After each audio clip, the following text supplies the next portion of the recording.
College Kumaran എന്ന ചിത്രത്തിൽ മോഹൻലാലിന്റെയും, നസ്രാണി എന്ന ചിത്രത്തിൽ മമ്മൂട്ടിയുടെയും, റോമിയോ എന്ന ചിത്രത്തിൽ ദിലീപിന്റെയും എല്ലാം നായികയായി എത്തി കയ്യടി നേടിയ നടിയാണ് വിമല രാമൻ.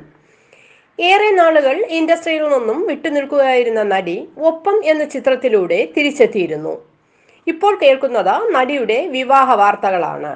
ഉണ്ണാലെ ഉണ്ണാലെ എന്ന തമിഴ് ചിത്രത്തിലൂടെ അഭിനയ ലോകത്തേക്ക് കടന്നു വന്ന വിനയ് റായാണ് വിമല രാമന്റെ വരൻ. ജയം കൊണ്ടേൻ, എൻട്രൻറ്റും, പുന്നകൈ തുടങ്ങിയ ചിത്രങ്ങളിലൂടെ തമിഴ് സിനിമാ ലോകത്തെ ചോക്ലേറ്റ് ബോയ് ഇമേജ് നേടിയ നടനാണ് വിനയ് റായ്. വിനയ് റായും വിമല രാമനും വർഷങ്ങളായി പ്രണയത്തിലാണ്. തങ്ങളുടെ മനോഹര നിമിഷങ്ങളിലെ ചിത്രങ്ങളും അവധി ആഘോഷങ്ങളും എല്ലാം സോഷ്യൽ മീഡിയയിലൂടെ ആരാധകരെ അറിയിക്കാറുണ്ട്. പങ്കുവയ്ക്കുന്ന ചിത്രങ്ങൾ നിമിഷ നേരം കൊണ്ടാണ് വൈറലാവുന്നത്. ഇപ്പോൾ ഇരുവരും ജീവിതത്തിന്റെ അടുത്ത ഘട്ടത്തിലേക്ക് കടക്കാൻ ഒരുങ്ങുകയാണ് എന്നതാണ് പുതിയ വിവരം. വിവാഹം ഉടൻ ഉണ്ടാവും എന്നാണ് പുറത്തുവരുന്ന വാർത്തകൾ.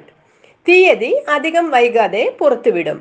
പൊയ് എന്ന തമിഴ് ചിത്രത്തിലൂടെ സിനിമാ ലോകത്ത് നാന്ദി കുറിച്ച വിമല രാമൻ ടൈം എന്ന സുരേഷ് ഗോപി ചിത്രത്തിലൂടെയാണ് മലയാളത്തിലെത്തിയത്. പിന്നീട് സൂര്യൻ, റോമിയോ, നസ്രാണി, കൽക്കട്ട ന്യൂസ്, കോളേജ് കുമാരൻ തുടങ്ങി തുടർച്ചയായി മലയാളത്തിൽ സിനിമകൾ ചെയ്തു.